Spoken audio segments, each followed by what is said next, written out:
Salutations and welcome to another edition of The Little Things, my semi-annual roundup of my personal favorite of this season's YouTube and podcasts, film and TV, gaming, music, reading, cartoons and animation, and travel and culture.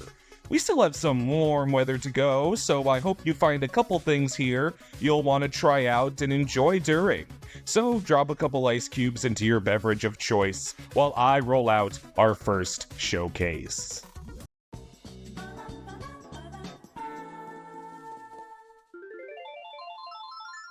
"16th Minute" is a podcast by Jamie Loftus, who focuses on a weekly topic in the form of her choice of an internet character of the week, sometimes tracking them down for interviews and follow-ups. If that description makes you weary, allow me to assure you, Loftus is entirely too thoughtful a host to just dredge up the dress for no reason.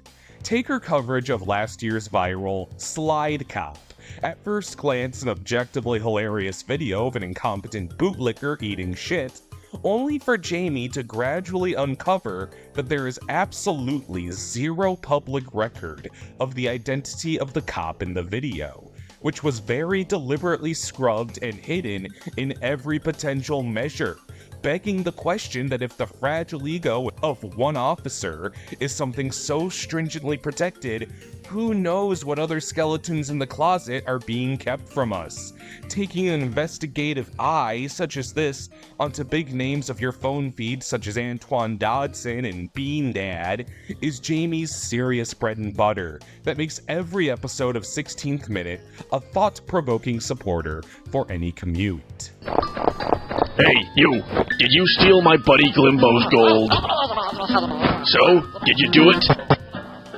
This was a clip of Luca Big Pants, who specializes in these little bites of what I can best describe as hypothetical, oddly specific, old-school choose-your-own-adventure computer games, really richly detailed and seemingly teeming with a sort of lore and world. It's really easy to fall down a rabbit hole of Luca's shorts, very little feeling more contagious than his subversive and sharp wit, in conjunction with the strange sense of hypothetical nostalgia for fully non-existent video games. Luca's characters, no matter how short-lived, seem to so authentically inhabit.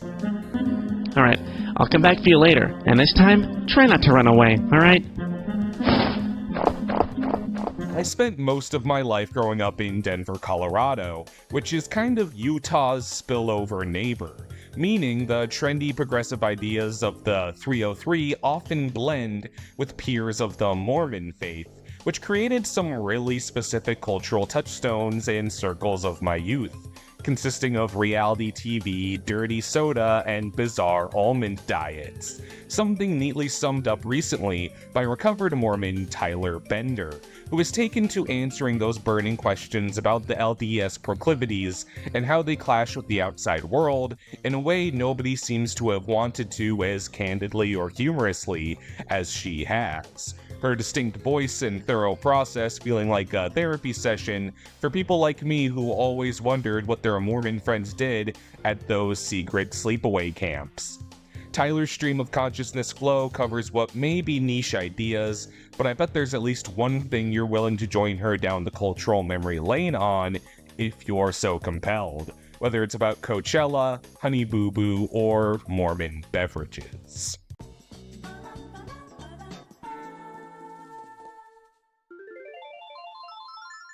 It was a big spring for festival breakouts finally coming to broader audiences. We saw releases for great, truly daring works like The People's Joker, Hundreds of Beavers, Hitman, I Used to Be Funny, and I Saw the TV Glow. But the one I was tracking every update on until it finally released fully was Self-Reliance, which is a tricky film to recommend, something I can best describe as a psychological thriller wearing the skin of a rom-com and actually really pulling off that blended identity. This is the directorial debut of Jake Johnson, who marshals a sensational cast in this surreal story of a man who agrees to be target of a most dangerous game-esque hunt, where strangers seek and try to kill him, all with the prize of $1 million as incentive to survive 30 days. The only catch being, he can be killed at any point in his routine day, but only if he's alone, causing himself to reassess his every relationship and priority, and question everything and everyone around him. A folly I, as a viewer, found myself completely lost in. Just about everything that could get turned upside down does, and this movie uses its utility belt of different tones to excellent effect. A lot of viewers were bewildered by this one, and it's not for everyone in that regard, but it's rare you find something so thought-provoking, dark, and life-affirming all at once, packed together by some sensational performances, especially an all-timer display from the one and only Anna Kendrick. Trust me, I'm an expert. Though if you want a more straightforward comedy, I'd heartily recommend Girls 5 Eva. This sitcom tells the story of an early aughts girl pop group trying to get their career back off the ground, despite the public seeing them as over the hill. Sarah Bareilles leads an astonishing cast, stringing together musical genre parodies that I found myself humming days after watching each episode. Gonna be famous forever, 'cause forever's too short. We are dream girlfriends, 'cause our dads are dead. Past that, Girls 5 Eva is a comedy show running on a joke-per-minute clip that makes its contemporaries gawk. It shares some production DNA with 30 Rock and Unbreakable Kimmy Schmidt, and it's well capable of standing shoulder to shoulder with those giants, just as strongly lampooning pop culture in a lightning-fast and stinging way. And as a 1997 baby, the skewering of 2000s pop star culture is absolutely spot on. In the territory of satire to this effect, Girls 5 Eva is to music as The Fall Guy is to the film industry. And it's not just a tribute to the art of film and magic of Hollywood that can stand alongside Roger Rabbit and Once Upon a Time in Hollywood. It's one of the most exhilarating action movies I've watched in ages, and one of my favorite love stories in a film. All of this in concert with an authentic-hearted mission statement for the love of stunts, and some hypnotizing decorum and performances. It's all made this one of my easiest recommendations in a long time. Everyone involved is on their A game, with feverishly endearing passion and fallen through. Thanks to Gosling and Blunt's sensational chemistry as Colt and Jodie, who are quickly rising into the ranks of one of my favorite action movie power couples ever. David Leitch, as the director, breaks out some secret sauce that leaves no secret why the stunts and action choreo of this movie got a blessing from Steven Spielberg himself, feeling like a modern classic through sheer exuberance and tireless effort on every inch of the screen. If you're like me, your favorite part of history class was looking at war photos, and you may have wondered how and why someone lined up such a perfect shot of a historic moment, a point of view the movie Civil War explores within the confines of a divided, war-torn United States. Because our protagonists wield cameras as opposed to guns, the tense action scenes are shakily carried, not with the goal of taking down a bad guy, but with just surviving while bringing home a photo that'll fulfill the essential purpose of preserving history. I feel like it's a mistake to view this as a piece on specific politics, as it's more about the inherent moral folly of war journalism that calls for you to stand back and take photos of atrocities, and how that coexists with how crucial it is that this job gets done. The stunning backdrop being a desolate, war-torn caricature of American culture I found fascinating, populated by a terrific cast that feels equal parts toy soldiers and war-torn heroes, making Civil War as a whole feel like an adventurous road trip movie with all of those perks, even if the destinations along the way are the most harrowing possible. If An America on Fire isn't enough of a cautionary tale for you, then I would also like to recommend An America Reduced: Nuclear Vestiges. The Fallout video games are actually a blind spot for me, but I marched into the streaming series adaptation blind, with only my devotion to the excellent Ella Purnell, who is, as of Denver Fan Expo this year, my new best friend, in the show's lead role to guide me. And I found it didn't disappoint me, and if you fit the descriptor I just gave as a layman to the games, I can confirm and recommend this show is perfectly accessible with or without their context. It's a finely crafted world using some great budget to build a distinct atmosphere where 50s needles drops sway you between postmodern abominations of humanity and mutation.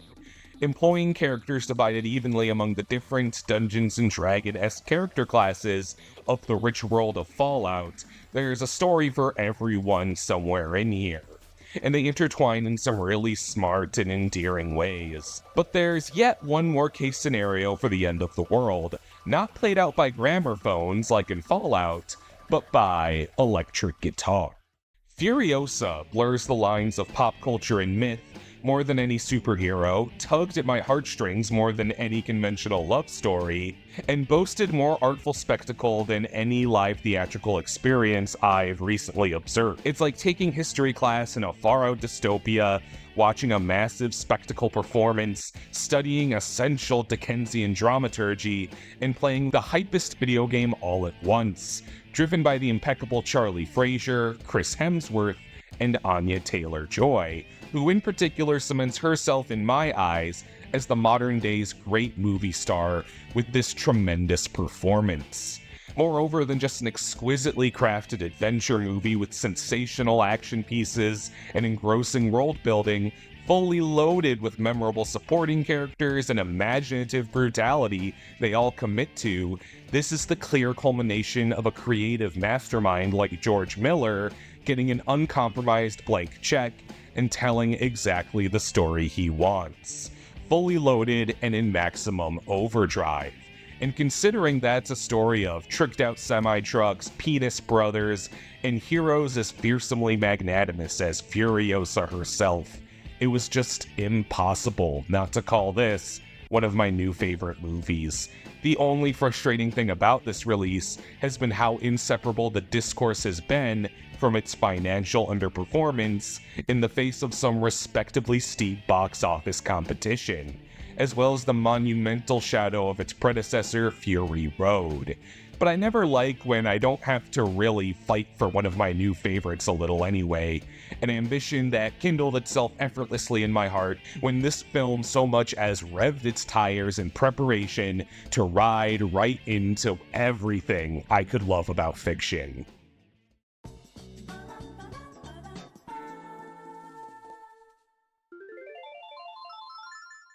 This was a big summer for pop girls vying for that warm weather platinum hit that play on the radio every sunny day.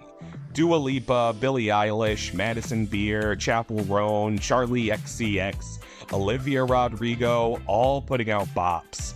But my favorite new discovery was Sabrina Carpenter, whose single Espresso was my suntan anthem all along, and I certainly wasn't alone.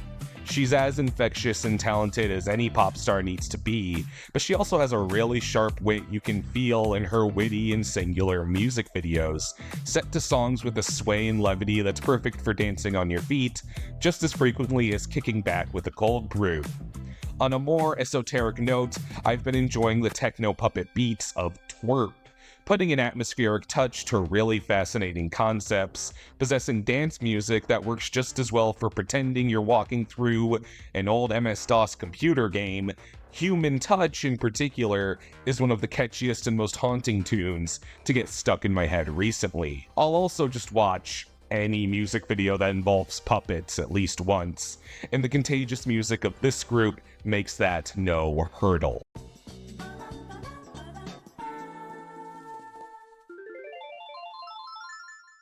Tekken 8 feels like a game I've been waiting for since I was a child. The first 5 Tekkens are some of the most gracefully aged fighting games ever, gradually improving with each installment until the series peaked with the monumental Tekken 5, one of the best games ever for my money. But Tekken after this point felt like it reached a peak and was bewildered deciding what to do from there. Tekken 6 and 7 being good games in their own right, but feeling as though they want for an identity and soul that was so abundant in its predecessors. And Tekken 8 is the undisputable reclamation of that glory, taking the once overwhelming mechanics of Tekken and building a fighting system quickly tutors any player just through action, meaning your grandma can pick up Tekken 8, and the game's intuitive control, signposting, and rhythm means she will be whipping out electric wind god fists in no time. Though the clear heart of Tekken has always been its cerebral gameplay that's easy to start and a rewarding climb to master, the lifeblood has always been its diverse cast of characters, who feel more lovingly poised in this installment than they have in ages. I once contextualized this game as one of the ringleaders in the new fighting game renaissance, but as much as I love recent releases like Street Fighter 6 and Mortal Kombat 1, the difference in satisfying game feel, lack of compromise, and blood-pumping atmosphere Tekken 8 exhibits was beyond reproach. It raises the bar to astronomical heights, ones I'm eager to see how its competition responds to. And if you miss that arcadey era when bombastic games from Japan felt shiny and new, check this game out, as well as, for similar effect, Stellar Blade. Stellar Blade on the PS5 feels conceptually like a launch title for the PS2, which isn't my way of calling it archaic or dated, so much as just conspicuously stylish, with an elegant if self-important je ne sais quoi, takes me back to a more experimental time for action games, where overworlds could be peppered with soothing synth and jazz, you could collect beverage cans with cute little designs on them, and all you needed to heal was a snazzy jukebox and a fold-out chair to rest your exquisite laurels on. Make no mistake, this is still a tooth-gritting action game, and timing a parry just right and taking advantage of an opening to tear your opponents open is a euphoria that's hard to match. And a good starter mechanic for those dipping their toes into Souls-likes the way I am, something the market was missing before Stellar Blade's distinct identity made its cut as a satisfying and remarkable new release. Crow Country is an indie release made in ever-loving homage to the PS1. Roughly, the most loved details of old-school Resident Evil and Final Fantasy put in a blender, an affectionate ideal commuted right down some of my favorite marketing in recent gaming. And after that drew me in, I was more than happy to stick around. The titular Crow Country being an exquisitely detailed abandoned amusement park that bodes eerie and weirdly comforting all at once, making me smile just as often as it outright startled me. Sure, you're in a vacant park filled with macabre demons, but that doesn't mean you're not gonna solve some fun puzzles by operating the choo-choo, or interacting with big animatronic mascots. This game comes from a really clear place of love for a specific era and genre gaming, evident from our main character Mara's lightly genre-savvy attitude and the genuine effort put into emulating the timeless PlayStation aesthetic. And that's far from the only radiator of nostalgia I have in the chamber of this video segment. If you've ever run in circles at all similar to mine, you're probably at least fairly experienced with rabbit holes related to YouTube poop. Its golden age dominated by the peerlessly awkward Zelda CDI games, and as a result, you may also possess an inability to stifle a laugh at the mere mention of the word dude. And it's for these reasons you've gotta be up on Arzette, the Jewel of Faramore, a lampoon of Wand of Gamelon and Faces of Evil from head to toe, tweaking the game feel of those garbage bin classics into something that's actually rather fulfilling to play, bookended by cutscenes and character encounters with all of the mind-boggling artistic choices that made those insane Phillips drawings and performances far outlive their cultural shelf life into mimetic immortality. Half the fun of Arzette's surprisingly fast-paced gameplay is uncovering which quirky characters are waiting for you in every corner of this misshapen burlesque of Hyrule. And the simplified Metroidvania format gives you a ton of incentive to revisit different areas with new tools, for sake of not just uncovering new corners of Faramore, but to test out the surprisingly robust ways weapons and perks impact different events and bosses. Indie games like these are what all true warriors strive for, and if you dare tell me you don't like it, you would die. Arzette is not the only princess in on a video game adventure this year. Princess Peach Showtime had some insane shoes to fill in the shadow of Super Mario Bros. Wonder. And that's not an easy position to be in, and I think that caused a lot of out-of-place expectations. I feel when you take this game as is, it's a really great, neatly structured minigame collection that feels like an exploratory early Nintendo 64 game, from back when you could see Mario characters dressed as cowpokes and sci-fi heroes, in a whole mixing pot of different environments. I really like the way this game utilizes its literal set dressing as a stage play, and I think the game's boss battles are really spectacular and creative, especially considering how much I feel Mario games can struggle in that department. Maybe not every Peach form will fully stick the landing with you, but this game is quickly paced to a point that the costume you are really fond of is still right around the corner. And for every eye-rolling detective level I had to do, one I had in Mermaid, Figure Skater, and Mighty Peach's finely detailed adventures were well worth it. And just as that game helps me feel thoroughly in touch with my feminine side, Mullet Mad Jack is for the exact fucking opposite. An FPS game that takes place in a dystopian future where constant dopamine hits are the only thing keeping mankind alive, Mullet Mad Jack sets up the premise that it's not only your job to maim, disassemble, and destroy your enemies, but you must do so consistently enough as going 10 seconds without killing a foe will kill you per the game's intense parameters. As if the run and gun weren't fast enough on its own, it's as overwhelming to manage as the game looks, but it's surprisingly easy to get used to without ceasing in way of challenge. It's disorienting and exhausting, and I love that about it. You have to commit to some heinous violence, but hey, they're all robots, so it's fine. In fact, I consider it practice for when ChatGPT takes one too many jobs and it answers for its Skynet-esque aspirations with the business end of a baseball bat. On that cheery note,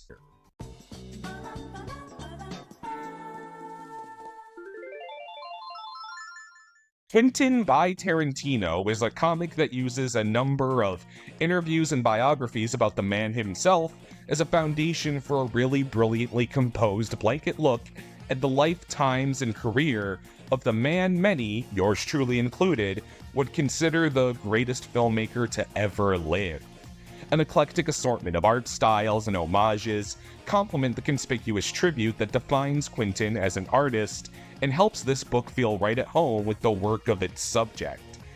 But for all the praise I levy to Tarantino, he's maybe never created something as effortlessly cool as The Predator, because no one has. Though Wolverine certainly has a case to make when they hash it out in Predator vs. Wolverine, which brilliantly utilizes the literally timeless appeal of both of these badasses to create something as hardcore as you could imagine. Alongside the absolutely excellent X-Men 97, this rekindled my love for the children of the Atom, good old Logan among them, no small part of this year's X-Menaissance.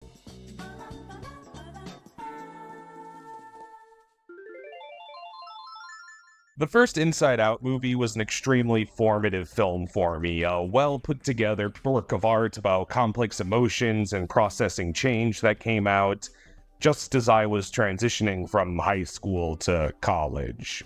Yeah, go figure, I was a little obsessed, so I was also a little hesitant when it looked like the point of Inside Out 2 was just flooding Riley's head with a bunch of poochies, but lo and behold, there was virtually no drop-off in this solid sequel. The character designs and multimedia art inclinations giving the characters this bright and memorable stretch and perfectly complements how endearing their dynamics are.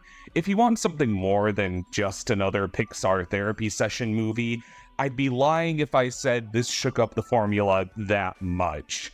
But between its really clever set pieces and the entire voice cast going above and beyond the Call of Duty, especially our Gen Z comedy star newcomers, I had a lot of fun with this one. Showing girls create little emotion critters in their head, and boys create perverted teddy bears. I was gonna talk about Ted in my live action segment earlier in this video, but someone pointed out to me that he's a cartoon and not a real talking teddy bear, so as soon as I finished crying, I moved my mention of him over here. I was as surprised as just about anyone that the Ted streaming series wasn't just watchable, it was downright splendid, giving truth to the notion that Seth MacFarlane is still an incredibly capable storyteller when his hands are actually on the wheel, incorporating his particular pop culture upbringing to a surprisingly endearing cast of characters, as many were quick to draw, compares a great deal to classic Family Guy, which felt so refreshing and easy to bear. I wouldn't blame you if you were daunted by the sheer gravity of the Ultraman IP, or dismissive of Netflix making Ultraman Rising look like Big Hero 6 by way of Power Rangers, more than anything to write home about, but I do fear Ultraman Rising could end up the overlooked gem of the animation season, an exquisitely sincere and distinct adventure that requires no prior experience with Ultraman characters, as what we have here is a full-hearted family story with delightful art and effects. While the character designs themselves don't always bloom past the sum of their parts, the art direction far exceeds any concern that might bring.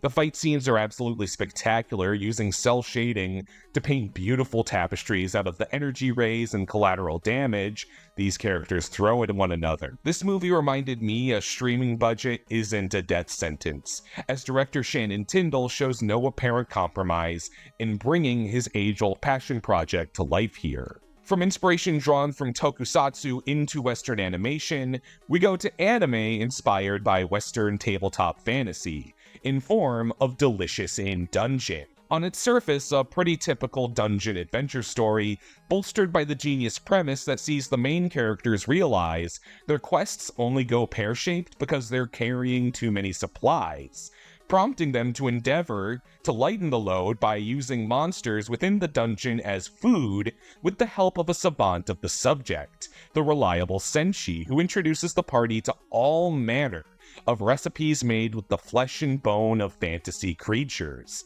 What we have collided is a really fun action series and a really neat cooking show of all things. If you're like me, and you've always wondered what it tastes like when the characters in Dragon Ball eat big monsters, this is a whole show built around that curiosity, and it's witty and endearing enough to fully thrive within that premise.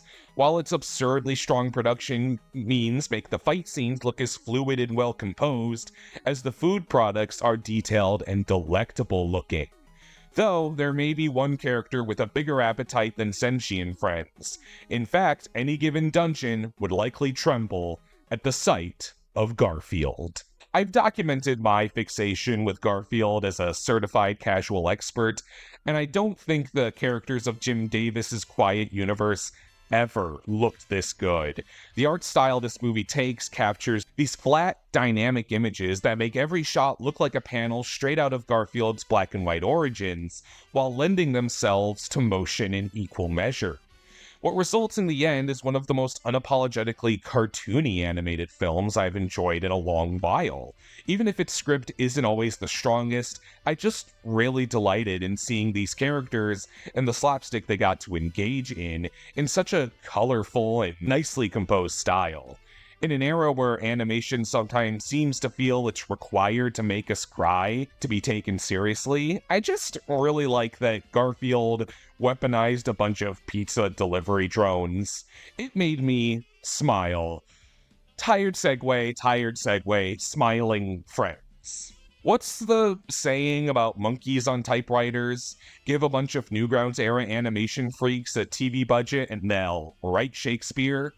Unrelated, but Smiling Friends is so good, and perhaps a challenge to recommend because of how much it has. If variety is the spice of life, Smiling Friends borders on overheat, employing multiple animation styles just for individual characters, just to prove how committed they are to their spot-on lampoon of the different weird internet fixations they tackle every week.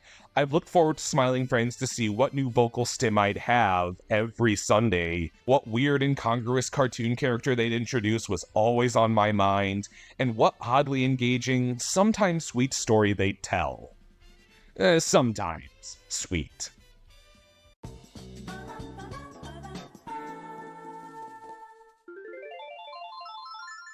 This spring, fortune smiled down upon me and I was able to seize the opportunity to attend the newly refurbished Casa Bonita, For the uninitiated, Casa Bonita is a landmark of Colorado, a huge and lavish Mexican restaurant that borders on amusement park territory with its spectacle and pageantry.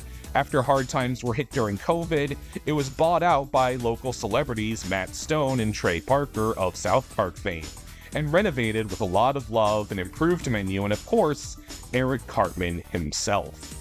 The spray of cliff divers and fountains was a refreshing watch for an impeccable mole dish that I enjoy. The waiting list is long, but go if you get the chance.